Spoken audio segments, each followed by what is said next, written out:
Hi everyone, welcome. What you see out here on the bench is pretty much immediately recognizable.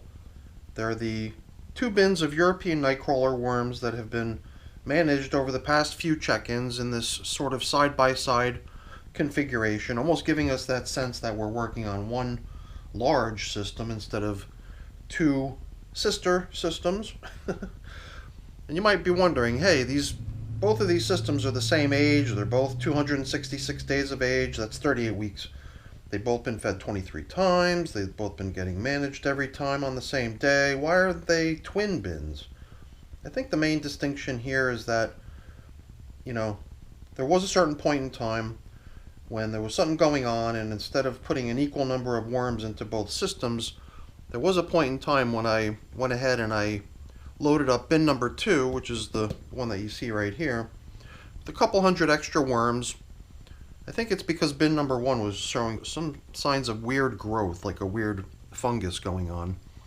So we ended up just putting in a final haul out of some worms that are being rounded up out of their finished castings into the second bin, sort of putting the numbers off a little bit, but I mean, after this much time, after 266 days in service, it's fair to assume that any discrepancy in the worm count between these two systems could have possibly, either leveled out, making it no longer a discrepancy. Who knows? Maybe it's even swung the other way. So either way, those numbers really only reflect the starting point of how many worms we estimated to have in the systems at launch day. How many worms they actually have today is anyone's guess.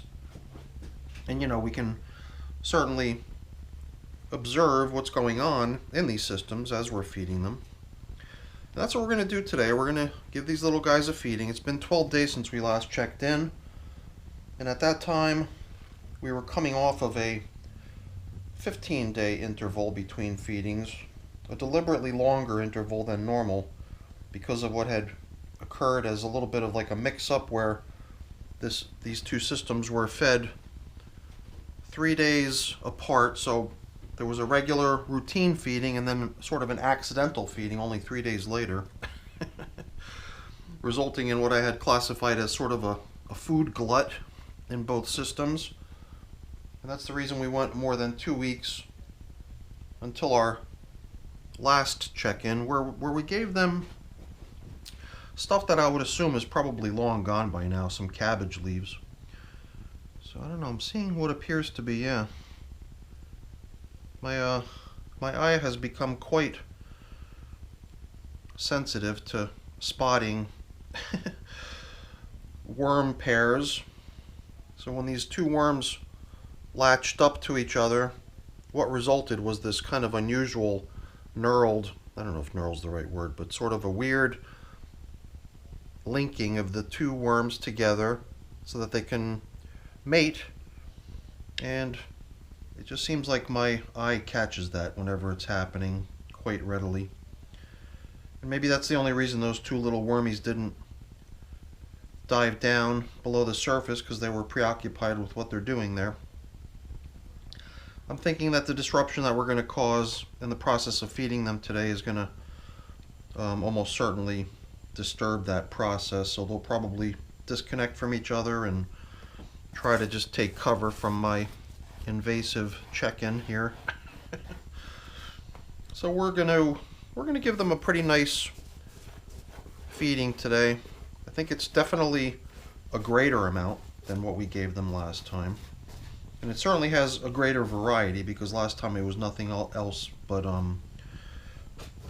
cabbage leaves. Today it's more leaves, but the leaves that they're getting today are lettuce leaves.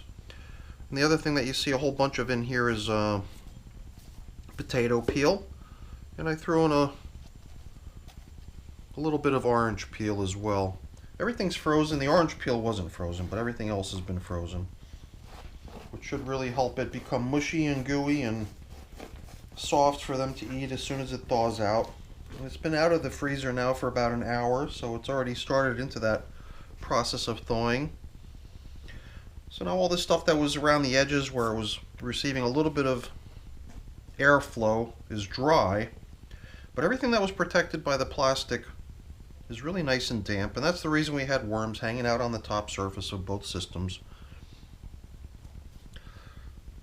And when I'm encountering material that seems a little bit dry from having been exposed to the air, I always want to kind of get that stuff back down into a spot where it's going to moisten up again and resume the breakdown process rather than just remaining dry and inactive. So I'm beginning to gradually excavate the middle of the system to see how the last feeding is coming along. So those two coffee filters that were resting out on the top surface were just indicating to us where we last fed. And I don't know, it's kind of like I'm pretending here. I'm just pretending that I'm working on one large system. I mean, it's obvious. I know very well that I'm working on two separate systems here. But since I don't have any really large size bins, I mean, I do have a couple tubs that are almost the same size as what we have here, but they're just a little bit wider. But they're more or less the same size as these. I just classify them as the large systems, or the largest of my systems, not counting the Vermibag Mini. But when I work on these two systems side by side like this, I almost like to treat it as if I'm feeding one large system, or well, at this point we're not feeding yet, we're just excavating and exploring. So now we worked our way right past the section of the system, or systems, where the most recent feeding had been applied, the cabbage leaves, because those were kind of on top and then they got covered up. Right below the cabbage leaves that they had received, there had been all of the newspaper and the coffee filters that had been the top coverings and the old feeding zone indicators, because everything that was up here on top was put in here new last time. And I didn't see any sign of that, because the only stuff I'm really noticing is the stuff that was already beyond that, at a lower level, such as these old corn cobs, what's left of these little bits of possibly a banana peel stem, another chunk of corn cob. I've gotten pretty good at recognizing what some of these older bits of food leftovers are, but the stuff that they were given last time appears to have pretty much all been eaten. Some of this stuff too that was floating out here on the top surface, at least in this system I noticed it right away, was what appears to be the skins of a couple tomatoes. Totally dry because it was just sitting out on the surface, obviously not helping it get to the finish line in terms of breaking down. Although, you know, maybe we are now starting to bump into a little bit of the newspaper that had been placed in here to be the bedding with the last feeding. My hope was that we would simply reuse the top covering newspaper and feeding zone indicator, the coffee filter, and not replace them today, so that when we do feed, the bedding I think we're going to use is just going to be my prepared bedding, which I replenished the other day, so I've got a nice supply of it on hand.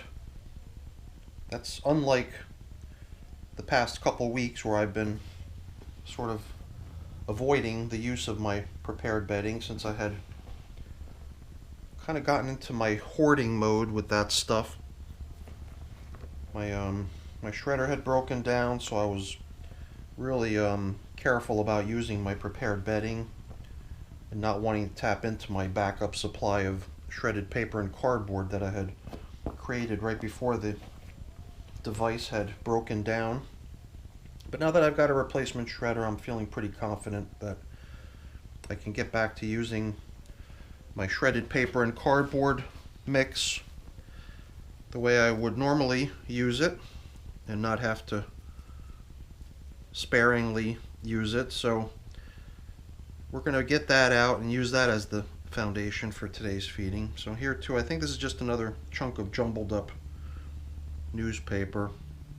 I didn't really take a great deal of care when I was placing that newspaper down into the feeding zone last time, so some of it could just be crumbled up a little bit. And I do tend to try to sort of break it apart a little bit and loosen it up rather than leave it in a big wad that way, if possible. So I'm seeing corn cobs and banana stems, a few similar leftovers to what we saw in the other bin as I excavate over here too, as well as a little bit of additional leftover paper.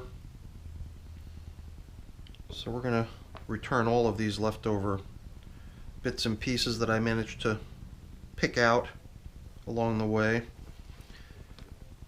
right back down into the feeding area so that their breakdown process can continue.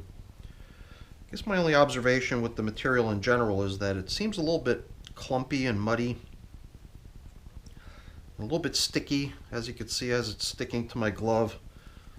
And that to me generally means that a little bit of bedding really wouldn't hurt, a little bit more bedding at least. So that's another piece of corn cob here. I see another piece of tomato peel. So it's not terribly important that we fish out every last piece of leftover we can spot and identify, but I am curious usually to see what I can find and identify. So there is a little bit of leftover stuff in here, but all those leftovers are the sorts of leftovers that are going to always be leftovers. Corn cob, banana stems. They're going to take a while to break down, so you shouldn't expect things to happen overnight when it comes to feeding those types of foods to your worms. I do have some little itsy bitsy worms stuck to my glove here who I want to take care not to leave on there as I depart the table for a moment here to go fetch my supply of prepared bedding. I'd hate to think that one of these little guys ended up on the floor and, you know, met their demise on my account. But I think we've removed them all from my glove. I'm going to go get the prepared bedding so we could reset the feeding zone here. Here we go. So it's just a combination of shredded paper and cardboard, dampened nicely, and then some little particles of leaves thrown in as well. So it's a pretty nice bedding mix. And it was only prepared a few days ago, so it's not like what they got last time. What they got last time, that newspaper and coffee filter, had been in the bin already from previous check-ins. And by being in the bin, it was already heavily infiltrated with all the microorganisms that normally reside in a worm bin, probably making it a form of bedding that the worms were really able to rip into, and that's probably why we saw so little leftover of it. The only stuff that did survive was, you know, the types of pieces that were sort of clumped together. Everything else seemed like it was nibbled away in the process. So, I don't know, we'll see. Hopefully they are able to, you know, make good use of this bedding, but perhaps they won't be able to quite as quickly as they would otherwise. So, in can come the fresh food, but before we do that, I'm going to drop in all these older bits of stuff that we encountered along the way. Get it right back down where it belongs, down in the feeding zone.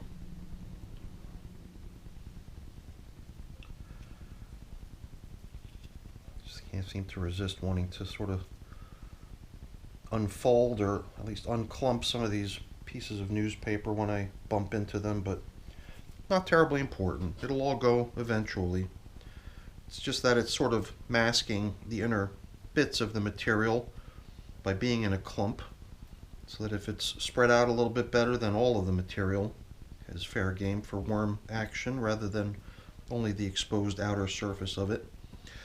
And then let's not forget this little collection of dry stuff that we pulled together in the very beginning in these corners over here.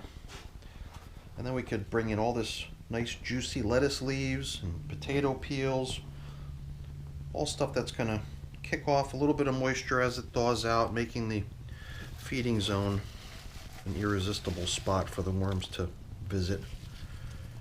So here it was a pretty good mix of lettuce, potato peels, and orange peel. Let's see if we can get a similar good combo in here. It feels like I just received a pretty good chunk of lettuce here. So we'll see if we can compensate by putting another pretty good sized chunk of lettuce over there. I think what is over here in pretty good amounts still is the potato peel.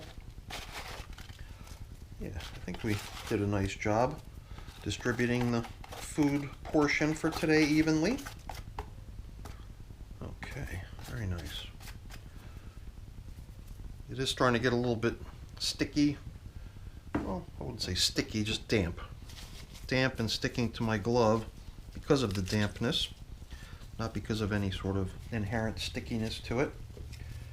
So that's a pretty nice portion, probably a little bit more than they got last time with just those cabbage leaves. So let's sprinkle a little bit of this pulverized eggshell, which the worms can utilize as grit. Pretty much tapping me out at this point. Luckily I've got a good supply of it behind me on the shelf, so I can restock my little applicator container here. And then what I have here is some of my worm chow combined with some flour that was left over. I was preparing some breaded meat, some breaded mushrooms, and I did have some leftover flour that I didn't want to just toss in the trash, so I figured I would combine it with some of my worm chow and include it in an upcoming worm bin feeding. And these are the little guys that are now the beneficiaries of this worm chow slash flour mix. It's a pretty good amount. I didn't think there was quite so much in here. A lot of times I'll hang on to the worm chow and combine it with coffee, but today I just don't have coffee for the worms. I mean, I could have had some, but it's still in the machine, so I just didn't bother pulling it out before coming down here. So no coffee for these guys today. I'm sure they won't mind. I'm just thinking about the overall moisture level of the material in these systems. In both systems, it feels like we've got a nice ample amount of moisture, which I know the worms are going to always enjoy. But sometimes it just feels like it's unnecessary, you know, and maybe there'd be a certain benefit to allowing for some of this moisture to exit the system. I don't know. Do we do anything to change the moisture level in here? Do we leave it? I'm starting to lean more towards not bothering too much and just leaving it as is and letting it continue, because that just really aids the worms in being able to do their work. They require moisture to live, to do their work. As soon as things start to dry out, any sort of worm activity pretty much comes to a screeching halt. So I think we're going to leave it be, and we'll put the plastic coverings right back the way we found them earlier. But before we cover up, I'm just going to do what I usually do, is do a quick inspection of the sections of the systems that are furthest from the feeding area. Here I'm feeling like the material is not quite as damp, probably because it's not directly exposed to where all the food was applied. So that's kind of nice too. If we really needed to or wanted to, we'd be able to just go ahead and combine some of the really damp stuff that was down the middle with some of the less damp stuff that we're seeing out on the outer edges, and that would correct things, I believe, almost perfectly in an instant. So knowing that we have that option if we really wanted to see some leveling of the moisture content of these systems and not see so much dampness down the middles. The middle or the middles? I never know if I want to think of this as a single system or multiple systems, but you know what I mean. But yeah, I feel like knowing that that's what we've got going on here, it's right there in my back pocket, and I don't need to feel like I've got to take any sort of drastic measures to account for anything like that. So yeah, look at all the worms out here. This is not where the feedings have been getting applied, not at all, and not for a while, and possibly never. My tendency is typically to just feed my systems right down the middle. So the stuff out here on the far edges, furthest away from where the feedings have been applied, is always very well traveled and heavily populated by the worms, telling me that there must be adequate moisture, adequate everything out there to encourage worm activity to be out there and remain out there, dispelling my concerns of me needing to do anything to address anything that might be a problem, because I don't really perceive anything to be a problem. I guess the only problem that's beginning to creep up in these systems is just the capacity situation.